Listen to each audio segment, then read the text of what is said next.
Vivimos bajo una cadena de pensamientos que selecciona y aísla un único aspecto de la realidad. Mathieu Ricard. Un día, cuando caminaban por una región montañosa, Gautama Buda, ya mayor, bajo el sol de mediodía, le dijo a su discípulo Ananda: Estoy sediento, Ananda. Cuando atravesamos las montañas, pasamos un arroyo. ¿Puedes retroceder el camino y traerme un poco de agua? Ananda, deshaciendo el camino, llegó al arroyo. Pero cuando llegó allí, se dio cuenta de que unas carretas acababan de atravesarlo, embarrándolo todo. Las hojas muertas que antes yacían en el fondo, ahora flotaban sobre el agua. Ya no era bebible y, por supuesto, no podía llevársela a Buda. Así que decidió regresar junto a Buda. Además, sabía que unas millas más allá del sitio en donde habían parado, corría un gran río de agua cristalina. Y Buda, que era muy estricto, le dijo: Vuelve otra vez, porque recuerdo que cuando pasamos esa agua era pura y cristalina. Ananda protestó: Entiéndelo, entre que llegamos aquí, pasaron unas carretas por el riachuelo y el agua ya no es bebible. Lo sé, dijo Buda. Pero ve y siéntate a la orilla, lleve el tiempo que lleve. Ve y siéntate. No te metas en la corriente, porque si te metes en ella la ensuciarás de nuevo. Simplemente espera, observa y no hagas nada. Esas hojas muertas desaparecerán, el barro se asentará. Entonces llena mi cuenco y regresa. Ananda fue al riachuelo de nuevo, porque no podía desobedecer a Buda, y allí se sentó esperando. Y esperando, vio que el barro y las hojas muertas se iban asentando despacito, dejando el agua clara y pura, tal cual es su naturaleza.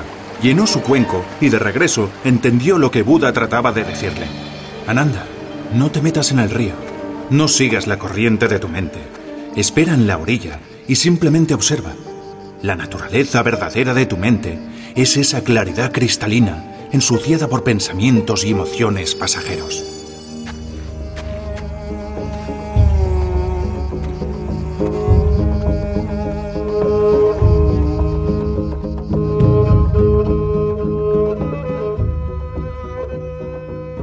Hoy Redes se acerca al estudio de la compasión desde el lado de la ciencia, por una parte, y desde el lado de la contemplación tan ejercitada por los budistas, por los monjes budistas que llevan siglos utilizando esta técnica de la meditación. Y lo hacemos de la mano de un gran biólogo molecular que al mismo tiempo es monje budista. Es y lo ha sido durante los últimos 40 años. Me refiero a Mathieu Ricard. Mathieu Ricard es hoy el parangón de la meditación, tanto como de la búsqueda de nuevas materias con las que completar nuestro instrumental para gestionar las emociones. Y en lo que él ahonda y en lo que él ha buscado descubrir qué podemos aportar de nuevo es sobre todo en la compasión y en la gestión de las emociones, en donde habíamos pecado definitivamente del lado más competitivo y egoísta del género humano. Según Mathieu Ricard, la felicidad no es una sucesión interminable de placeres que terminan por agotamiento, sino una forma de ser. Y si es así, ¿no deberían nuestros hijos aprender en el colegio a ser felices y también a ser buenos? ¿No es acaso lo que desea cualquier madre o padre de hoy en día? Para permitir aflorar la compasión y la naturaleza buena que todo ser humano lleva dentro, la ciencia está descubriendo los beneficios de la meditación. Aprender a meditar puede ayudarnos a convivir con una mente más clara y más hábil a la hora de lidiar con las emociones negativas y fomentar las emociones positivas.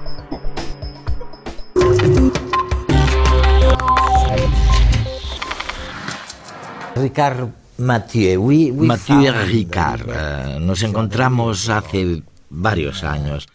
Bueno, tal vez no fuera el principio, pero casi, de este encuentro. Este encuentro que es entre científicos occidentales y los contemplativos budistas. De hecho, tú has sido ambas cosas, porque sé que eres biólogo y un gran biólogo.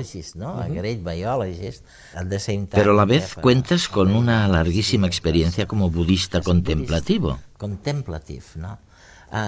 ¿Hemos obtenido alguna cosa de esta mezcla de dos fuentes de la cultura?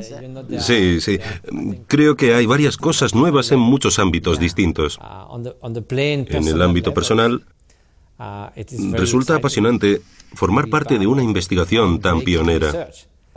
Creo que la neurociencia contemplativa está en plena edad de oro. Y es muy inspirador participar en esta era de descubrimientos magníficos. Además, desde la perspectiva budista, la idea es contribuir con algo a la sociedad. Si pudiéramos ayudar a lograr que las personas encontraran más equilibrio emocional, forjaran una sociedad más compasiva y fueran más felices y más altruistas, sería estupendo. Por ejemplo, el año pasado empezamos a estudiar varios aspectos del amor altruista, de la empatía, la compasión con objeto y sin objeto, de una manera muy detallada, relacionándolo todo con los fenómenos cerebrales. Queremos saber cómo se pasa de la benevolencia a la empatía, a identificarse con el que sufre, y luego la compasión, que es el deseo de que los demás dejen de sufrir y de buscar un remedio para el sufrimiento y su causa. ¿Cuál es el proceso? ¿Cómo funciona? ¿Cómo se relaciona con el cerebro? ¿Hay que sentir el sufrimiento del otro para sentir compasión o no? ¿Basta con el amor altruista? Todas estas cosas se pueden estudiar desde la perspectiva de la meditación y de la neurociencia, y se pueden aunar ambas. Así que es maravilloso. La neurociencia sorprendió a todo el mundo hace unos años cuando declaró a Mathieu Ricard el hombre más feliz del mundo. Francés, doctor en bioquímica, trabajó en el Instituto Pasteur con el premio Nobel Jacques Monod y luego se reconvirtió en monje budista.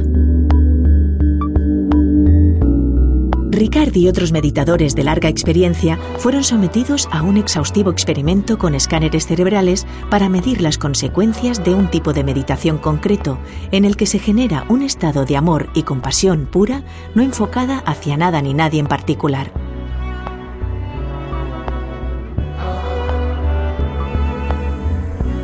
Los resultados mostraron niveles por encima de lo conocido hasta entonces de emoción positiva en el córtex prefrontal izquierdo del cerebro, mientras que la actividad del lóbulo derecho, justo en el área relacionada con la depresión, disminuía, como si la compasión fuera un buen antídoto contra la depresión. Y también disminuía la actividad de la amígdala, relacionada con el miedo y la ira.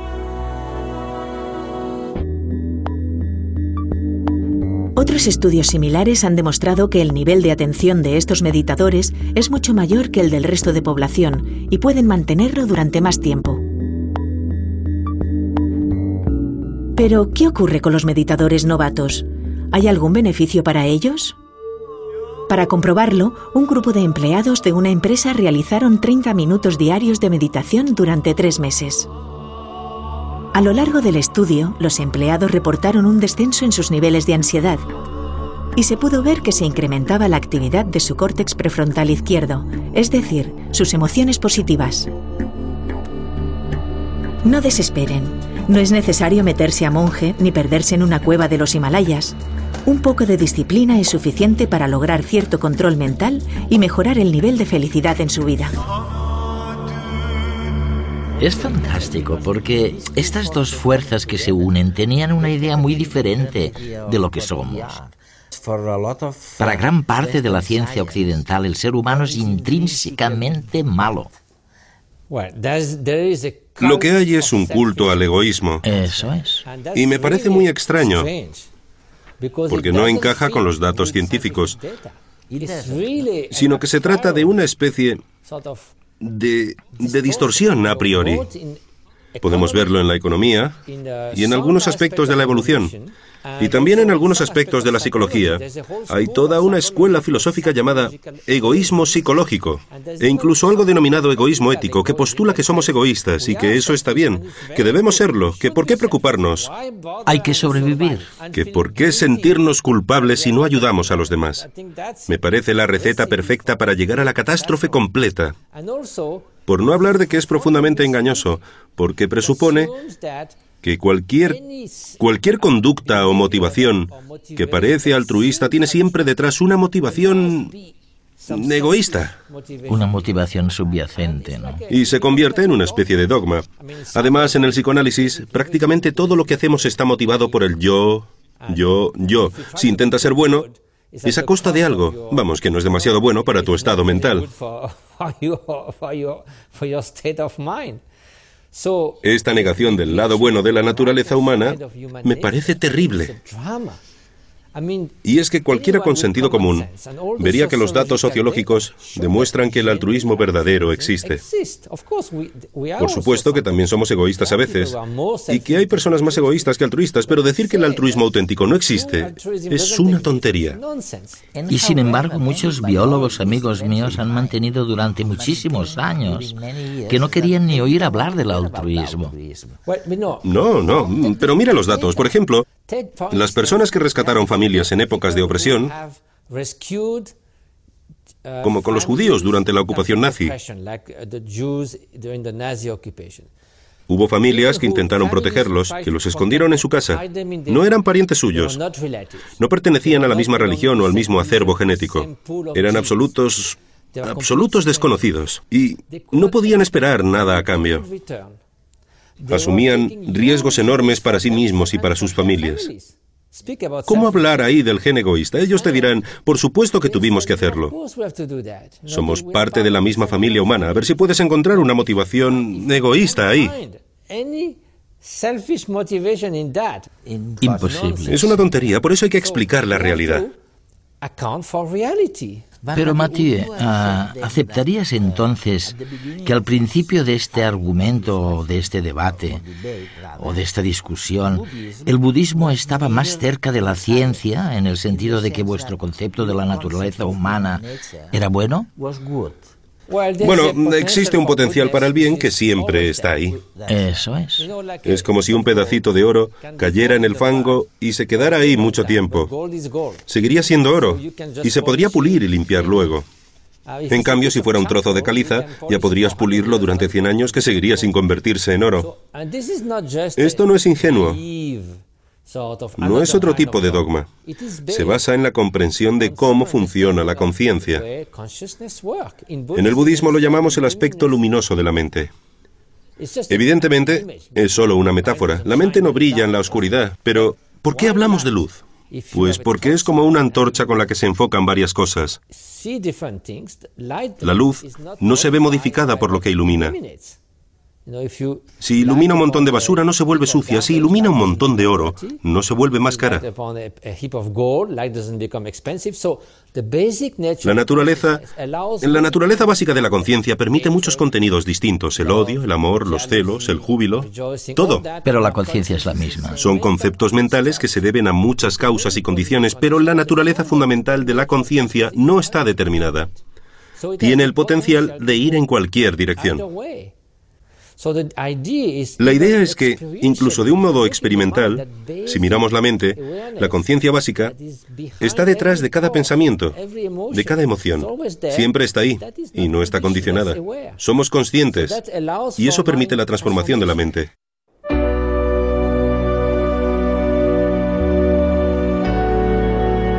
Nuestro estado mental, la forma en que interpretamos lo que nos sucede, es lo que realmente determina nuestro grado de felicidad y bienestar interno. Pensamos que ese tumulto de emociones y pensamientos que nos acosan a diario nos son propios, que son la naturaleza misma de la mente. Cada imagen es un estado mental que se sucede uno a otro de manera casi ininterrumpida. Creemos que esa sucesión de imágenes, hermosas, dolorosas o diabólicas, forman parte de nuestra naturaleza intrínseca. Sin embargo, para los budistas, esas imágenes, las emociones y los pensamientos son proyectados en nuestra pantalla cerebral, pero no pertenecen a la mente, no son parte suya.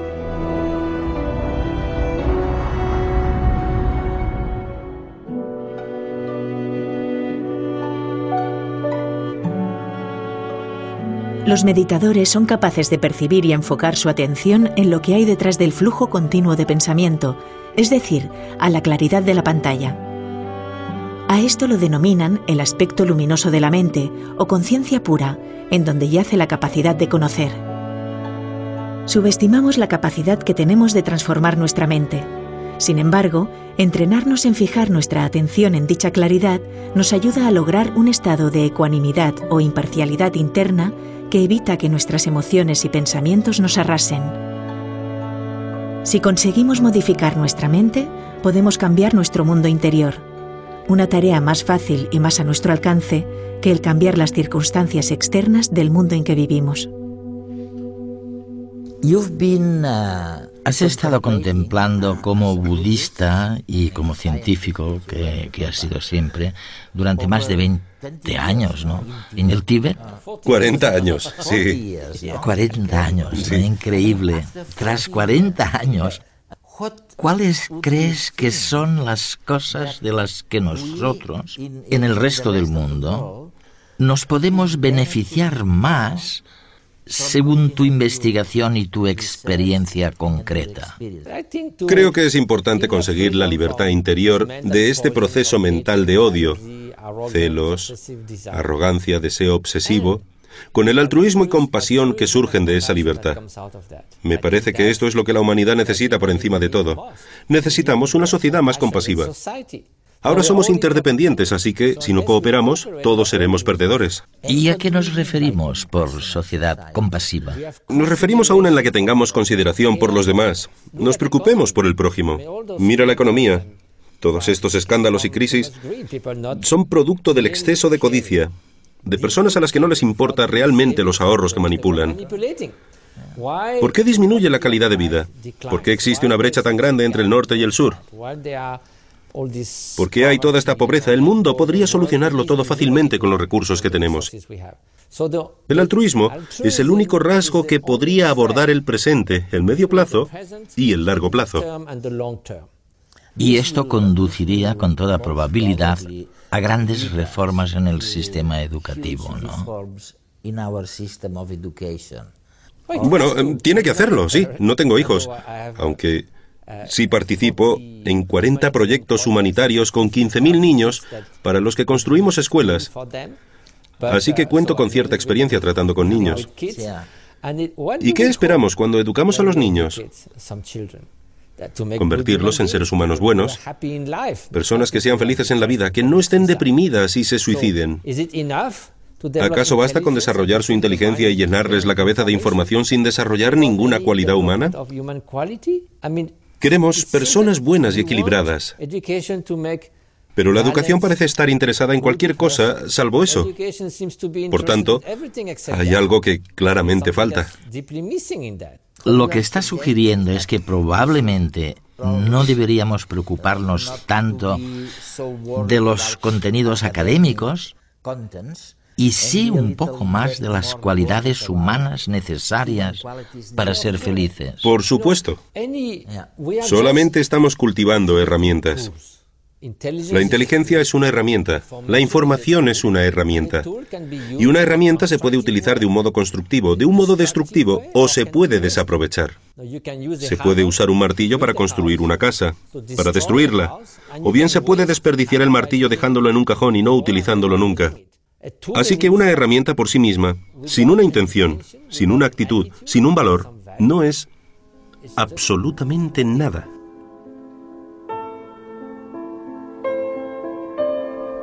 Tal vez sea la compasión la emoción que nos hace más humanos.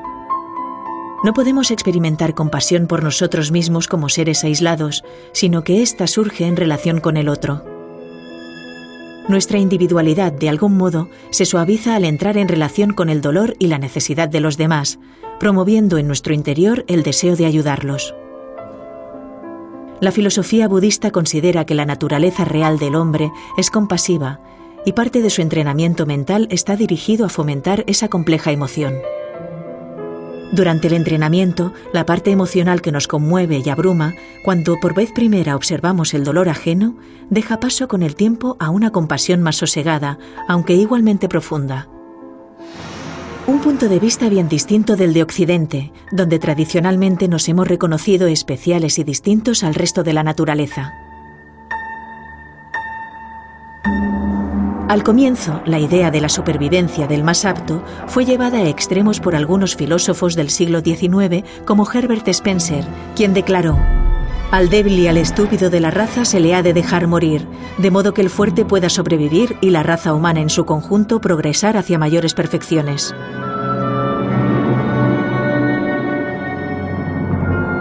Afortunadamente, pronto se retomó el sentido común. Y nadie duda ahora de que el hombre pueda alzarse por encima de esa lucha por sobrevivir y que los comportamientos altruistas tienen cabida en la naturaleza. Gracias a los avances científicos vivimos más y en mejores condiciones, a pesar de que algunas aplicaciones de la ciencia hayan tenido fines menos nobles. El estudio de las emociones positivas como la compasión es muy reciente y cada día va en aumento. Tal vez sea hora de dar una vuelta más de tuerca e incorporar la compasión no solo como objeto de estudio, sino como la conciencia de la ciencia que vele por el bien común en todas sus aplicaciones.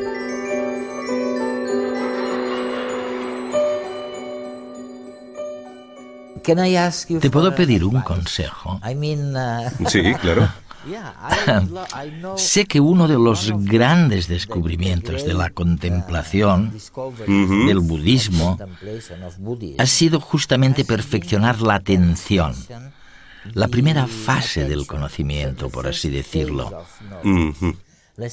para concentrarse en algo. ¿Cómo puedo mejorar mi proceso de atención? Es cierto, porque incluso si uno quiere cultivar el altruismo, con la mente siempre distraída, no podrá cultivar nada. La mente se dispersa aquí y allá. Incluso si estamos sentados, nuestra mente puede ser como la de un mono inquieto. Un mono inquieto que va de un lado a otro. Las neuronas se ponen a hablar entre sí, a cotillear. Eso es. Y en realidad necesitamos una mente un poco más calmada, con más claridad y más estabilidad. Si no es así, no podremos hacer nada. En caso contrario, es como si tuviéramos un martillo, pero nos temblara la mano todo el rato. Por eso es necesario, de alguna manera, utilizar un objeto de concentración para estabilizar la mente. Te puedes concentrar en cualquier cosa. Un objeto, una flor, una imagen mental. Pero resulta bastante útil concentrarse en la respiración. ¿Por qué? Pues imagina que te dijera que te concentraras en una luz roja centelleante. Podrías quedarte mirándola, pero tu mente seguiría deambulando.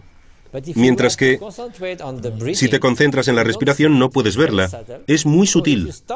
Y si dejas de concentrarte, es como si lo perdieras. Así que fácilmente puedes ver si te distraes o no. Ya veo.